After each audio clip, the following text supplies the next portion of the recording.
Hi there, welcome to the Resources Roadhouse. I'm Wally Graham. Well, it's February and it can only mean one thing. Yep, I'm in Fremantle. I'm down at the Esplanade Hotel for the 2018 RIU Explorers Conference. Now, the Explorers Conference has got a bit of a history of being a bit of a litmus test to see how the industry is going to go for the rest of the year.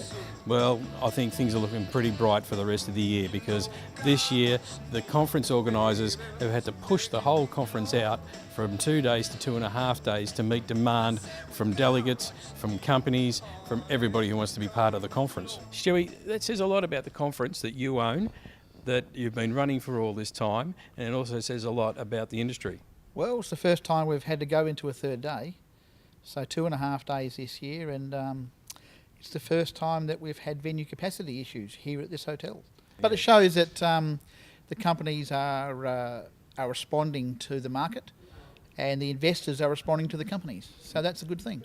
And everybody's responding, I suppose, to the state of the industry at the moment, that it's actually, well, it's not dead.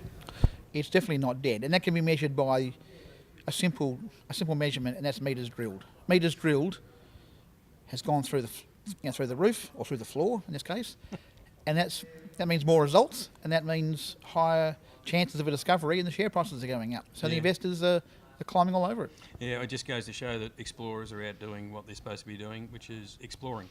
Yeah, I mean, at the end of the day, that's where it starts. Yeah. Exploration. Yeah. That's where you find your cheapest way of finding a deposit is to explore for it, and it's very good. So there's going to be around about 58 different presentations over the 3 days of companies who are out exploring or even mining for all the commodities, all ranging through the different aspects of the periodic table. There's going to be the old stalwarts of gold, zinc, copper, nickel, and of course even all the new battery metals, the cobalts and the lithiums. So the Resources Roadhouse, we're going to be here, we're going to be covering some of these companies. So sit back, relax, because you have the best seat in the house. I'm here with Rob Waugh, Managing Director of Musgrave Minerals. And Rob, you've just announced you were out looking out at the Q project. You've identified another 10 targets to go out looking for more gold. Absolutely, Wally. So we've got 10 new targets. We've just done a regional gravity survey.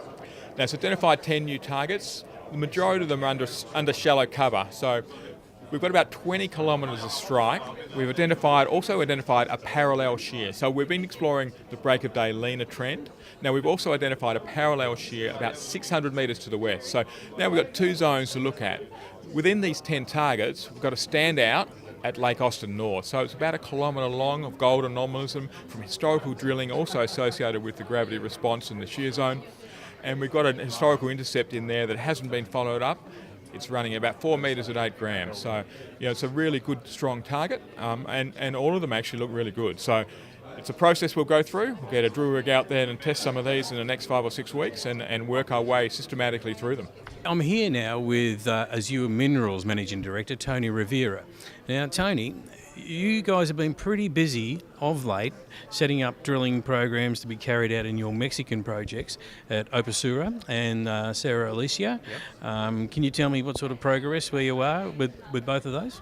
Certainly. With Opusura, we've got 3 rigs drilling at the moment, and we're coming to the end of the resource drill out program. So we have an exploration target that we are aiming to get, which we believe would be similar to the resource we're going to end up with, of about 2.5 to 3 million tonnes of 10 to 12% zinc plus lead. So it's massive sulphides that basically stick out of the ground and are going to be a very simple, easy to mine and easy to process operation. And so that's the project we've spoken about before, and you've told me that it's pretty much an ideal fit for a company of your size, that it's a sort of a good project. You'll be able to get it up, you'll be able to get in there mining and start, basically making money. Absolutely. It's the size of project which fits the niche that we're in. The size of company that we are, the size of the project that is, perfect fit together. And this is the project that we see transitioning us from being an exploration company through to being a mining company. Yeah. And Sierra Alicia, so what's happening there? Well, now Sierra Alicia is the really exciting one. That's really high-grade gold and cobalt mineralisation. We identified it in the middle of last year. It was owned by a local Mexican family. We acquired it from that family, and we did the initial drilling on that project in November of last year. And some of those drill intercepts were the highest grade cobalt intercepts anywhere in the world last year. And it's probably right now the highest grade cobalt exploration play anywhere in the world. So it's a fantastic looking project. I'm with Scott Williamson, Managing Director of Blackstone Minerals. Scott, your project, the Little Gem project, is in British Columbia in Canada. Can you tell me a bit about it? Thanks, Wally.